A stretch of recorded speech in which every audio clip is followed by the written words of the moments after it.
What's up, everybody? Welcome to Breaking Biotech. Thanks for being with me here today. My name is Matt, and if you like the show, you can help out by clicking the like or subscribe button. You can also donate using the Patreon link in the description below. So I'm glad to be back, and I've got a great show for everybody today. We're going to talk about 6 different companies that I've followed over the course of the podcast, and each of them has had a recent update. So I want to get into it, talk about what's going on about each one of them, and see what we can look forward to. So the 6 companies are BioXcel Therapeutics, TG Therapeutics, CRIS, Checkpoint Therapeutics, and Karyopharm is the last one, but I want to talk about it in relation to Sierra Oncology and the recent buyout that it received from GSK.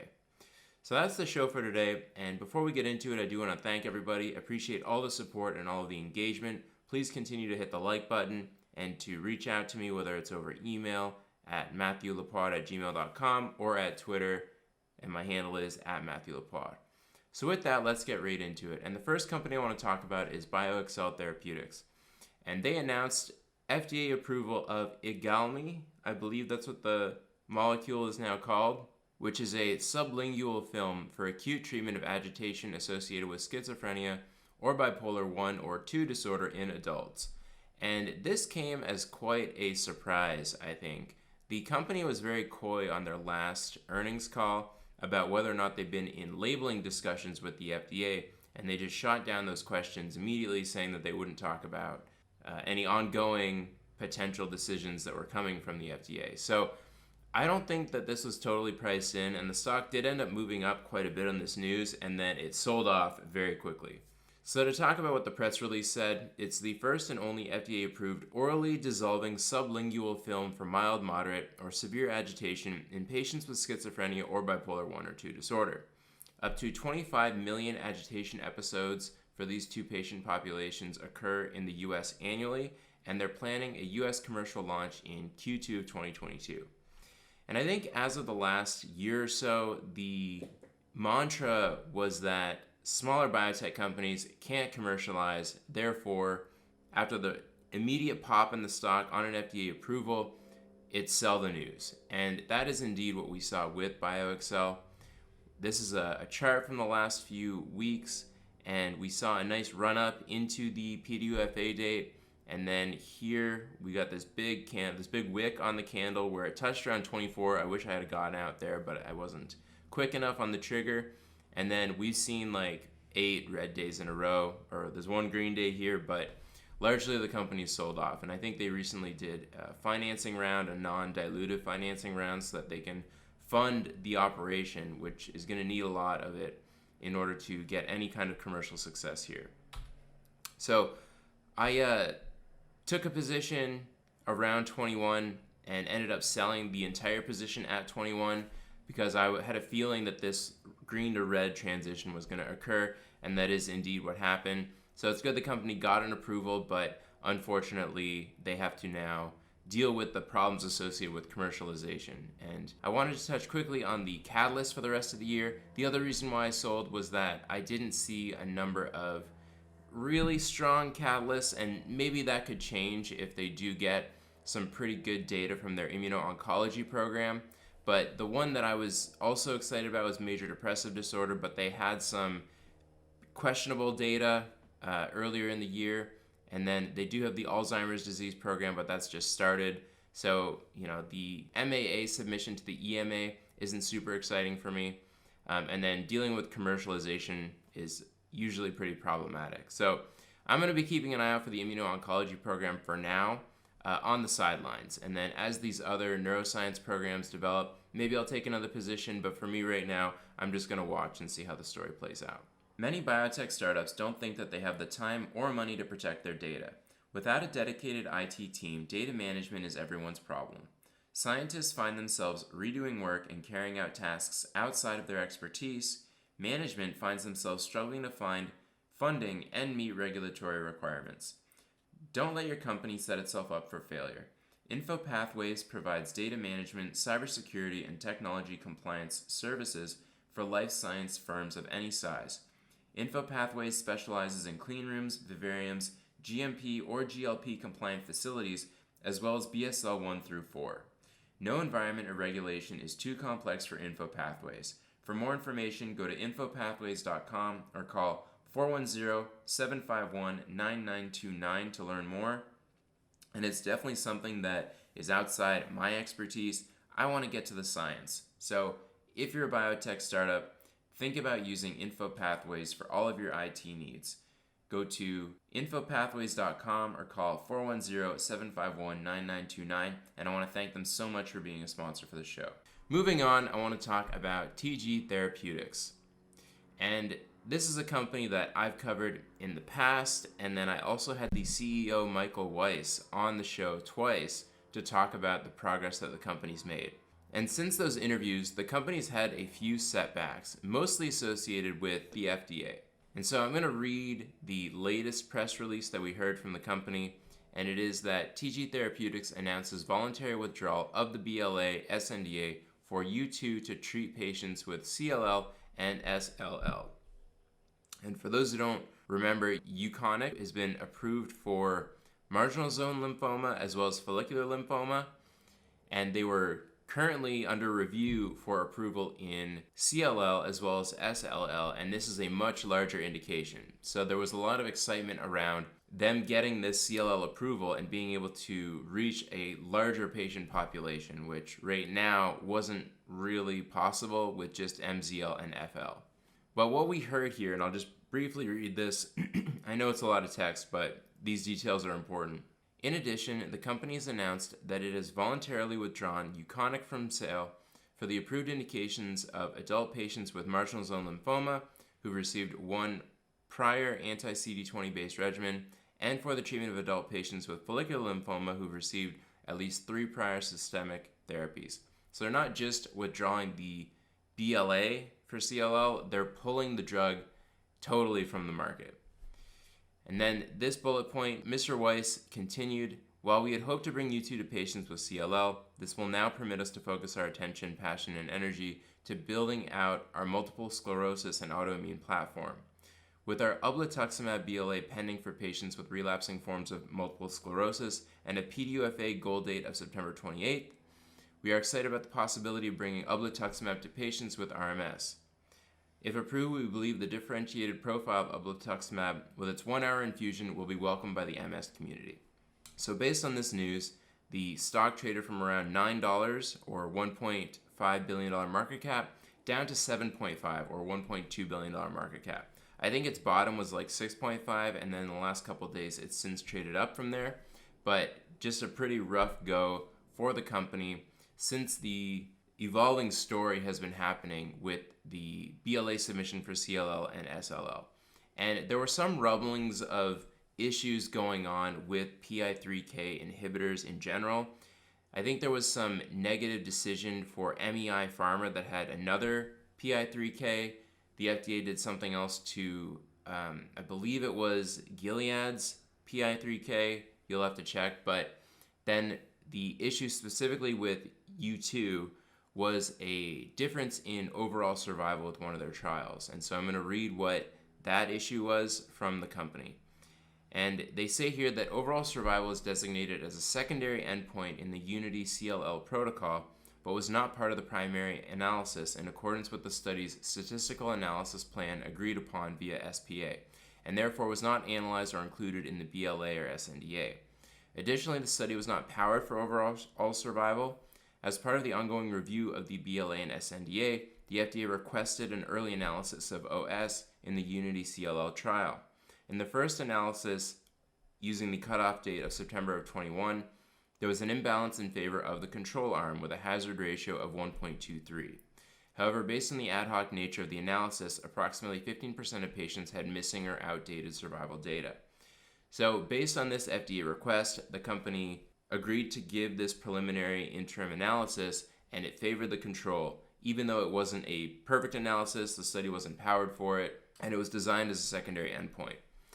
Based on this, though, it raised a lot of questions for the FDA. So the company goes on and says further, when excluding deaths related to COVID-19, the two arms were approximately balanced, hazard ratio of 1.04. In February of 2022, the company submitted updated overall survival data with the same September 21 cutoff date, but with reduced missing data and additional OS events, which showed an improvement from the previously reported OS data. Neither the original preliminary OS results nor the updated preliminary OS results were statistically significant.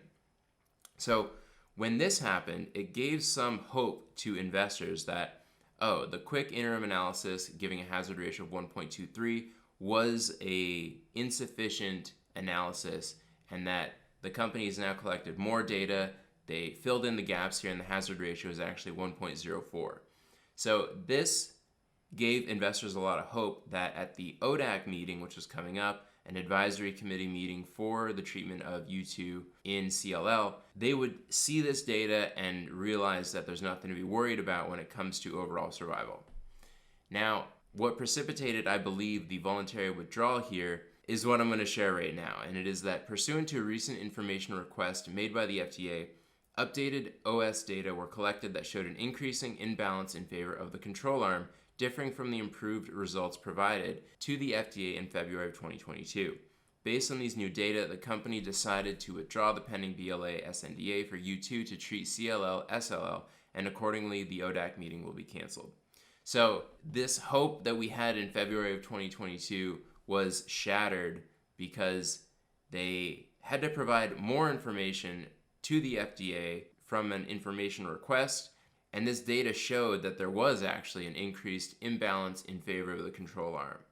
So we really don't know what's going on with this data. There's obviously some sort of confusion between the company and the FDA, and the settlement here is that TG is just going to voluntarily withdraw it. So I assume that the imbalance does favor the control arm, and it's just not going to work out. They don't assume that they're going to get a positive decision from ODAC, and they might have problems with UKONIQ on the market as it is today. So very unfortunate to see. All cancer patients that were hoping to get a benefit here are no longer going to. The FDA has scheduled the ODAC meeting for April 21, in which it plans to discuss the appropriate approach for PI3K inhibitors in general, and this includes UKONIQ, but the company has withdrawn the BLA and UKONIQ from the market in general. So the company is shifting exclusively to an MS company. If successful, the drug ublituximab, which is their anti-CD20 antibody, will be the third to market for relapsing multiple sclerosis, and they're going to be competing against two other drugs in this specific space, and not in the MS space in general, but specifically in the anti-CD20 space. Roche's Ocrevus is the juggernaut here with revenues of $5 billion in 2021, and this is up 20% year over year. So I don't know how that market share is comparing to other drugs in the RMS space, but up 20% is pretty impressive. And then Novartis's Kesimpta was approved, I think, a year ago or so, and their Q4 revenue for 2021 was $147 million, with 2021 revenues of $372 million. So still a slow ramp up for Kesimpta, but it is starting to get some of that market share. TG hopes to compete in this market largely on price. That's what I understood from my interviews with Michael Weiss, but there's some other differentiators here. The dosing is different, so it's a 1 hour infusion for ublituximab compared to 2 or more hours for Ocrevus. I think they recently got approval to do a 2-hour infusion, but most patients now are at a 3 or so hour infusion. And then this also compares to Kesimpta, which is a subcutaneous monthly injection that patients have to give in order to maintain their relapse rate. We also heard on the conference call on April 18th that there's an absence of breast cancer risk with ublituximab. And I suppose this compares favorably to Ocrevus or Kesimpta, but I haven't looked into it too much. And I hadn't really heard this value proposition, but I suppose the company's focus on ublituximab is that they want to look for all the value propositions that they can provide to doctors to show why it's differentiated from the existing technologies on the market. So that's something that's interesting, and I wonder if it will have an effect on the decision for doctors to prescribe it. In terms of other oncology programs that exist with U2, Mr. Weiss said that they are going to be paused, and this is based off of the April 18th conference call, and unfortunately there were a number of them. So there was a U2 plus venetoclax, U2 plus ibrutinib, and U2 plus TG1701.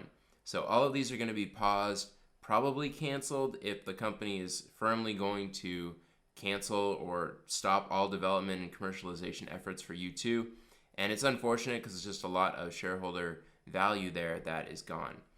So they're going to focus exclusively on MS, and I think until the dust settles, that's all we have to go off of. And the company's going to hope to get a successful PDUFA in the fall, and depending where the company trades, it might be a buy, but even at $1.2 billion market cap, I think a lot of that market cap was on the assumption that they could get an approval in CLL. And apparently now the market is revaluing that, and the $1.2 billion on the hopes of an approval with obinutuzumab and RMS is reasonable. So I'm going to wait and see on the sidelines and see what happens, but it's unfortunate. I don't know if as a class the PI3Ks should be totally discounted, but it looks like the FDA is not impressed with that. And the confusion here about the overall survival imbalance really did no favors for the company in this one. So it's unfortunate to see, but hopefully they'll get a positive result from the PDUFA in the back half of the year. Moving on, I want to talk about another FDA thing that's going on. And we recently heard that the FDA lifted the partial clinical hold on the magrolimab studies in MDS and AML, which is the anti-CD47 drug that Gilead has, and this happened on April 11th. And the reason why this is significant is that for those who remember what magrolimab looked like from a safety perspective, there were a ton of anemia and thrombocytopenia problems that were there, specifically related to anti-CD47. The fact that it took this long for the FDA to put a clinical hold, I think people thought that they were out of the woods here, but they went ahead and did that on January 25th of 2022. So what is that, 3 months? And the hold was lifted. So they're now going to be able to restart enrollment immediately for the pivotal studies. The patients in the phase 3 MDS Enhanced study were able to continue taking the drug. So that wasn't affected by this, and that's pretty important because there's a planned interim analysis readout expected in 2023. So these programs that are really first in class for CD47 are going to be able to continue. And this is important because, well, for me, because I'm holding ALX Oncology stock, and they're another CD47 drug in the space. But magrolimab is really going to set the bar when it comes to safety and efficacy. So the more data we see from magrolimab, it makes it easier for us to anticipate how well another CD47 has to do.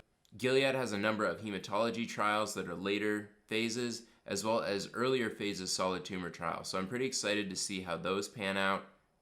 And of course, we saw that there was a acquisition by Pfizer for the company Trillium that had a CD47 drug. And we've also heard some rumblings about the company IMAB being acquired, and it's a Chinese company that has another CD47 that's starting to get some interest. So I think this bodes very well for ALX Oncology. I'm also holding Shattuck Labs, regrettably. They have a different sort of technology, but it does have a target as CD47. But for this, I'm mostly interested in the follow-on effects to the company CRIS.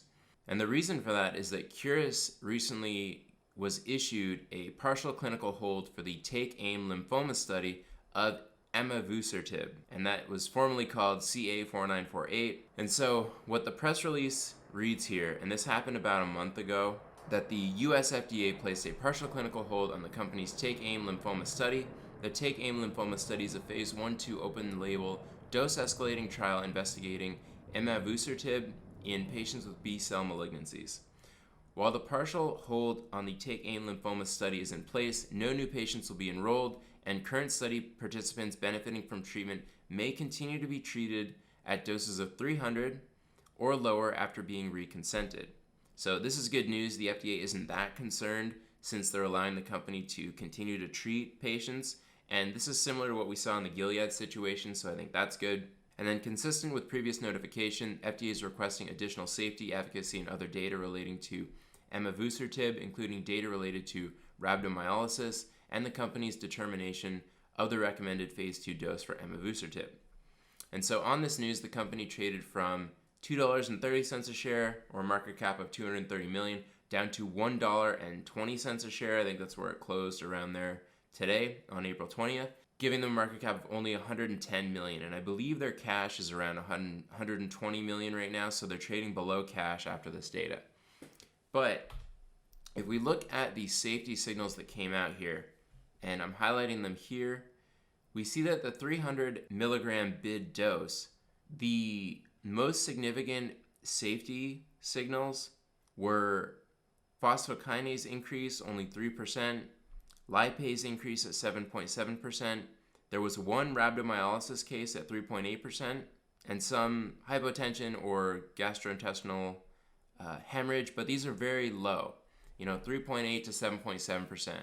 And as we get to the higher doses, we can see here that there's more rhabdomyolysis. In the 400 milligram dose, we have 11% getting rhabdomyolysis, and then 1 out of 3 patients in the 500 milligram dose getting rhabdomyolysis. So we touched on this maybe a year ago now, that rhabdomyolysis was a problem at these higher doses, but the company was moving forward with the 300 milligram BID dose, and the safety here was pretty reasonable. So it made sense to me that the company's going to move forward with this. They're still going to see efficacy, and the safety signals will be minimized. But the FDA is concerned here. But what I want to point out is that the safety signals that came out here in the 300 mg BID dose are way less than what the safety signals came out in magrolimab. They had about 30% of patients with severe anemia problems, and yet the FDA did end up resolving the clinical hold. Probably rhabdomyolysis is more serious than anemia, but with only 3.8% of patients getting a signal at the 300 milligram BID dose, I think it's going to be all right. This is the AML MDS studies and not the lymphoma studies in particular, but I think they're going to take this into consideration to assess that the drug is okay to proceed. So I'm fully expecting that the FDA is going to lift the clinical hold after CRIS is able to provide the safety and efficacy data that they want. So I think I'm going to take a position in CRIS, or add to my existing position, because I think it's a great opportunity here. In terms of what we can expect, obviously this puts a hamper on all of these timelines. The VISTA timeline is probably intact, but everything related to emavusertib is going to be delayed by a quarter or two. And if the Gilead situation is any indication, we can expect that CRIS is going to get an answer in around 2 months, and I assume it's going to be okay and that they're going to be able to resume enrollment for these studies. It's unfortunate that it puts a delay in everything, but I think the company will rally after this, and as we start to get more efficacy data, I think it will bode in favor of CRIS. So that's the CRIS situation. Definitely unfortunate, but I am going to add to this position given that the stock is trading below cash at this point. The next company I want to talk about is Checkpoint Therapeutics, ticker symbol CKPT, and they are trading at around 140 cents per share, giving them a market cap of $130 million. Their Q4 2021 net assets sit at $30 million, and their Q4 net loss was $30 million. This was an anomaly. Usually their quarterly burn is around $10 million, but it still is a bit of a concern that we're getting pretty close to running out of cash here. But the company is developing a compound called cosabelimab for the treatment of metastatic cutaneous squamous cell carcinoma, locally advanced cutaneous squamous cell carcinoma, as well as non-small cell lung cancer. And for those who haven't been following this, cosabelimab is an anti-PD-L1 drug. It's in this class of immuno-oncology compounds that have been made famous by Keytruda and Opdivo a number of years ago. But where cosabelimab is trying to come in here is they are hoping to get the compound approved in these indications and come in at a much more affordable price point, which just isn't the case at the moment with the large pharma companies that are pricing this drug upwards of $150,000 to $200,000 per patient. So what the CEO is confident in is that given the size of Checkpoint, the overhead that they have, is that they'll be able to competitively price the drug that will make it very compelling for payers to go with cosabelimab rather than an existing PD-1, PD-L1 drug that is at a much higher price. So that's one of the strategies that the company is looking at. What we heard in January is that Checkpoint announced positive top-line results from the registration-enabling trial of cosabelimab in metastatic cutaneous squamous cell carcinoma. The study met the primary endpoint of a 47.4% objective response rate. They say that safety and tolerability were consistent with previous data, and that they were planning a BLA submission for later this year. They recently had a call on an investor day. I forget what the firm was, but on there was James Oliviero. I think it was a Fortress Bio Investor Day, now that I think of it. And James Oliviero was on there talking about Checkpoint. He gave some interesting insight on why he's confident that cosibelimab will get approved and why it's going to do well in the market. So the first thing was that he told everyone that the FDA had a benchmark for them in order to get registrational approval, and it was to hit that lower bound of the 95% confidence interval, which he says was 25% or higher. And cosibelimab did hit that very easily at 47.4%, so that's great news. And then in terms of other trials that they have going on, they're also looking at locally advanced cutaneous squamous cell carcinoma, and the company is far enough where they can actually do an interim analysis that's going to take place in mid-2022. And if it's positive, if things look good, they're hoping to include that in the BLA submission, which will increase the patient population that cosibelimab can reach quite a bit. And so he mentioned that their discussions with the FDA have also been very supportive of their trial design for locally advanced cutaneous squamous cell carcinoma. So I think that that's great news. And then interestingly, they also talked about the sintilimab outcome that recently occurred. There was an advisory committee over sintilimab, which their trials were exclusively in China. And also they were looking at primarily the progression-free survival endpoint. And they also used a chemotherapy as the control arm in the study. So the advisory committee voted against approval for sintilimab, which is another immuno-oncology drug in this class, and they cited those three reasons as why this is an issue. But what James Oliviero mentioned on the call is that the cosibelimab non-small cell lung trial, and I should clarify that the sintilimab decision was specifically for the indication of non-small cell lung cancer.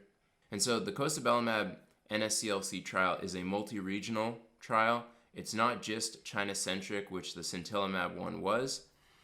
They're also looking at overall survival, which is really the gold standard primary endpoint in these later stage oncology trials. And this differs from sintilimab because it was focused on progression-free survival. And now the last one that I'm not sure about, and maybe I should get James Oliviero back on the show, is that the sintilimab trial went against a chemotherapy regimen, but the advisory committee said that that's no longer the standard of care, and that the standard of care is in fact a PD-1 or PD-L1 drug for these patients. So they should be comparing to that instead. And this was cited as a reason why they weren't going to recommend approval here. Now, the cosibelimab trial is going against a chemotherapeutic regimen as the standard of care. So is this going to be a problem for the FDA if cosibelimab has nice results in this trial and Checkpoint goes to get approval? We're not sure because those other two factors do favor approval of cosibelimab because it's multi-regional and they're focusing on overall survival. But this third one, I don't know if it's something we need to be worried about, but it's something I would like to ask James Oliviero. And then he also mentions that they're planning a conversation with the FDA. So that's likely to occur soon, and if there are any changes that need to be taking place, at least it's early enough in the trial that they could change things around and it probably won't affect the outcome too much. So hopefully they can get that squared away as soon as possible. Another thing that came up that I thought was interesting is that James Oliviero mentioned that they're in discussions for a regional partnership deal. So I think that the compound's at a place now where they have this good data, they're expecting approval, but they don't want to be the one to actually do the commercial launch in, say, Europe. So they're going to bring on a commercial partner that has an established team, hopefully established relationships so that they can get some kind of royalty deal in place where they'll make some money off the sales in a foreign country. So it's nice to see that other partners are interested in cosibelimab, and hopefully those discussions will progress. So we might have some bullish news associated with that soon. And then the last thing I want to mention is that Regeneron has a PDUFA for Libtayo plus chemotherapy in non-small cell lung cancer, which is happening on September 19th of this year.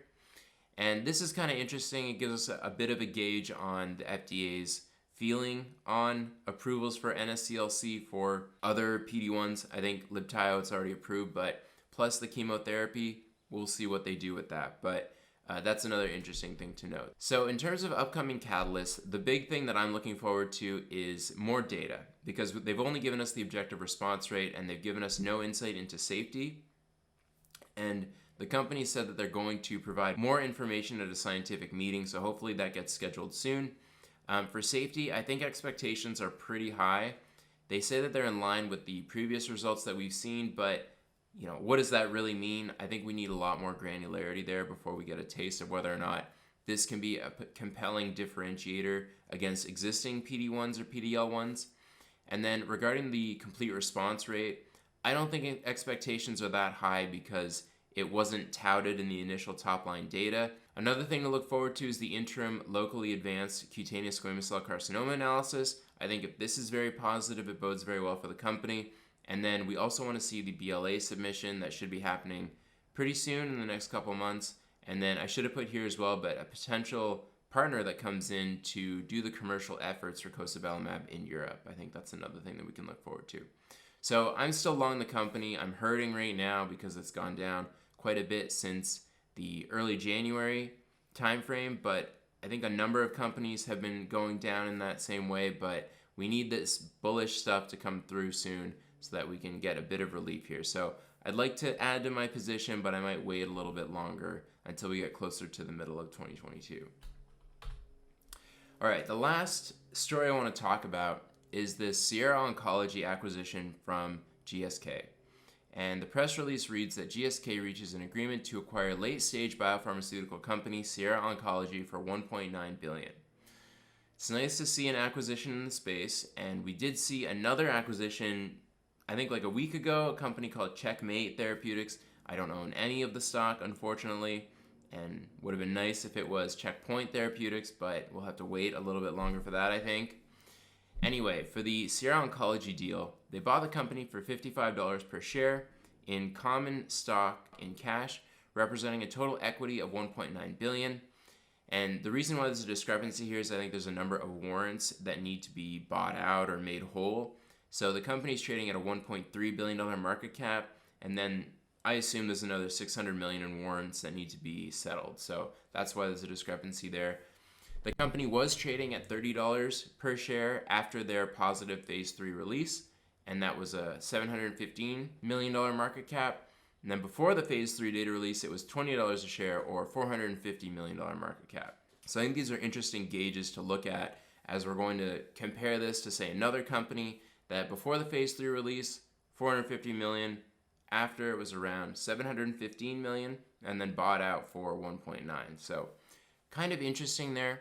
And the press release from their positive readout in phase 3 was that in January of 2022, they announced positive top-line data from the Momentum phase 3 trial. The study met all of its primary and key secondary endpoints, demonstrating that momelotinib achieved statistically significant and clinically meaningful benefit on symptoms, splenic response, and anemia. And so what is Sierra Oncology trying to do? Their current assets sit at $296 million. This was after all the offerings and the warrant exercises in Q1. And they're developing momelotinib for myelofibrosis. And this would be in second line because the first line treatments are actually quite good at improving the issues associated with myelofibrosis. But the prevalence is actually pretty small. It's only around 15,000 in the USA. And this is from the company's corporate presentation. When I actually Googled different articles that show the prevalence of this, it actually came in quite a bit lower. The company estimates a total addressable market of $3 billion, which I also thought was a bit high. But then when I looked at the data or the revenue from Jakafi, which is a JAK inhibitor that's been on the market for myelofibrosis for a while, they're bringing in like $2 billion per year. So it must be in line with that, and they must be charging quite a premium for this compound. Like I mentioned, the first-line treatments are JAK inhibitors. Myelofibrosis is a bone marrow cancer, and it seems to be driven primarily by mutations that overactivate the JAK-STAT pathway. So companies have come up with these targeted solutions, Jakafi or Inrebic, that can inhibit the JAK pathway, and this improves outcomes quite a bit. One of the issues, though, is that when they're treated with these, it can sometimes exacerbate anemia in these patients, which is already a problem with myelofibrosis. So there's a real unmet need here because patients that need to take Jakafi, they become transfusion dependent, or they need other drugs like hydroxyurea to help stimulate red blood cell production. So there's a real unmet need here of a agent that can treat the cancer and also improve the anemia situation. And this is where momelotinib really came in and is able to help with those side effects. So momelotinib, on a molecular standpoint, it inhibits the JAK pathway, but also this other pathway, ACVR1 and ALK2. And this pathway, the company believes, is significant to improve anemia in patients. So patients that have severe anemia after taking Jakafi, they can move to momelotinib, and a lot of them do get an improvement in their anemia side effects. And so this is what the company set out to do in their Momentum trial. And to give a bit of background on this compound, momelotinib, it was previously owned by Gilead through the acquisition of a company called YM Biosciences, which is a Canadian company. And what Gilead tried to do is compete against Jakafi for those first-line patients, but superiority was not demonstrated in their Simplified 2 phase 3 trial. And to get into a little bit more detail here, the Simplified 2 phase 3 trial was momelotinib against best available treatment, and 88% of those patients that were on best available treatment received Jakafi. And here they failed to show significant improvement in the proportion of patients achieving a 35% or more reduction in spleen volume at 24 weeks. So Gilead shelved the compound until SRRA came around and decided to license it from them for $3 million, and I think the price at which Gilead paid was close to $500 million, and then they licensed it for only $3 million. I think there's some milestones where Gilead stands to make some more money, but they definitely lost out on that deal. And so SRRA focused exclusively on developing it as a second-line treatment, and they got the green light from the FDA to compare it to danazol, which I guess is used in improving anemia or something. So they got that green light, they did the Momentum phase 3 study, and then they got this positive top-line data, followed by the acquisition from GSK. So pretty interesting story here.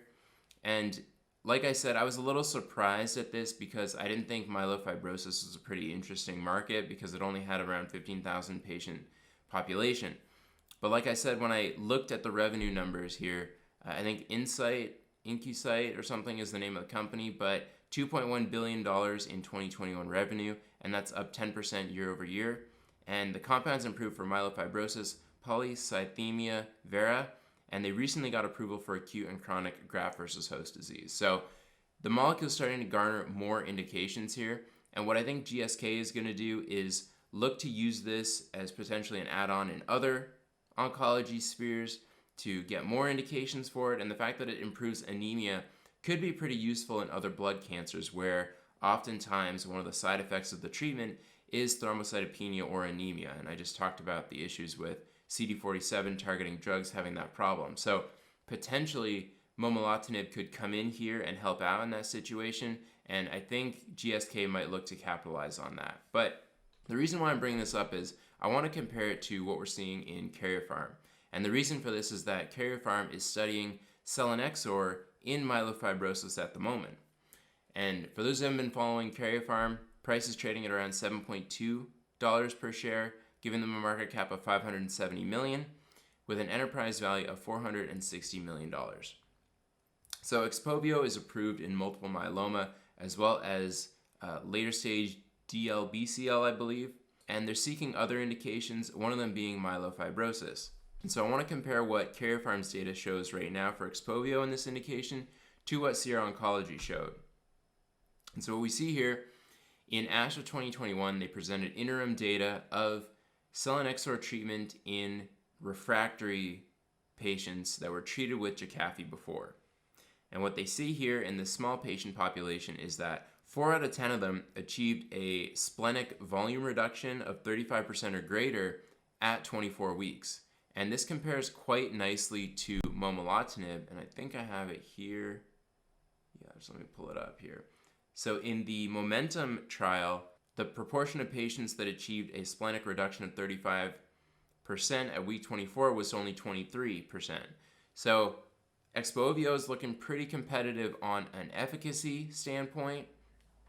And then when we look at duration of response, XPOVIO is also looking pretty good, median duration of 11 months with quite a range here, but the study is an interim analysis. So happy to see that as well. And then when it comes to transfusion independence, 50% of patients improved their hemoglobin or achieved transfusion independence after being treated with XPOVIO when they had myelofibrosis. And then they say here that 2 out of 5 patients that were transfusion dependent became transfusion independent once they started taking XPOVIO. And comparing this to the Momentum study, the readout was transfusion independence for over 12 weeks at week 24 when they're on momelotinib, and this was 31%. So XPOVIO compares decently well to momelotinib, even though it's XPOVIO and it's got a lot of issues associated with it that I've touched on in other trials, in other videos. But I think here it shows that Karyopharm does have something interesting with XPOVIO, and that if they can show positive data moving forward, companies are interested in oncology in such a way that they're willing to buy out a company that only has good data in myelofibrosis. So I'm going through this to suggest that Karyopharm might be overlooked here, and they actually have phase 1 results, the totality of that data coming out in the second half of this year, with top-line phase 2 results coming in 2023. So the 2023 readout, it's obviously a long ways away, and I don't love that. But phase 1 results, if they're particularly positive, I think could bode very well for the company. And that's what I got for you guys today. In terms of stuff we just saw, I already touched on BioXcel. They had that PDUFA date on April 5th. Replimune had an investor day event. Stock didn't move too much, but for me, Replimune's really like a buy and hold forever kind of stock. I think they're going to be the leader for oncolytics for quite a while, so I'm content to just hold them and not focus too much on the trading aspect. From what I'm looking forward to, PDSB has a readout coming up. CRIS, the resolution of the clinical hold, I think is going to happen. Cyclerion has MELAS data in Q2. Biogen has lecanemab data in Q3, and we saw a bit of a bid happen with Biogen in the last little while since the final decision came down from Medicaid, or from Medicare. And then Achieve Life Sciences, the ORCA-2 data readout should be happening pretty soon. Just to do a quick look at the portfolio here, we've definitely been hurting. I think everybody has. I did make a lot of moves in the last little while. So I sold Madrigal, I bought BioXcel and then sold it all. I sold Hepion, and then I covered my short in Viking Therapeutics. I bought Replimune, and then I also bought Achieve Life Sciences. Those are the only moves I've made so far. But in the short term, I think I'm going to add to CRIS. I'm going to add to KOD before the Q3 readout. Probably going to add to Checkpoint as well before we get into the second half of the year. The rest, I'm not sure about. And obviously, I've waited so long to cut some of these. SIO gene therapies, they've had a huge shakeout in the last little while with the CEO gone, and they cut the Parkinson's disease program. And I need to refocus my attention on some of these losers and cut them or add to them. So overall, we're at negative 17 for the year. And this is actually better than the XBI and the ARC-G, if you can believe that. I'm sitting pretty with IBB right now, which is fine by me, but we are struggling compared to a lot of the major indices in the sector. And part of that might be because a lot of my portfolio is cash right now. My biggest positions are Biogen, Achieve, REGENXBIO, and ALX Oncology. ALX Oncology is one that I also want to add to, even though their catalysts right now are a little bit thin, but I do think that they're going to get a lot of interest from large pharma given the M&A activity surrounding CD47s. So I'm going to wrap it up there, but I want to thank everybody for your attention. Let me know what you think in the comments. I covered a number of companies here today. Let me know where you think I'm off, and I'm happy to engage. Send me an email, matthewlapoire@gmail.com, or send me a tweet at matthewlapoire. So thanks again, everybody, and we'll see you next time.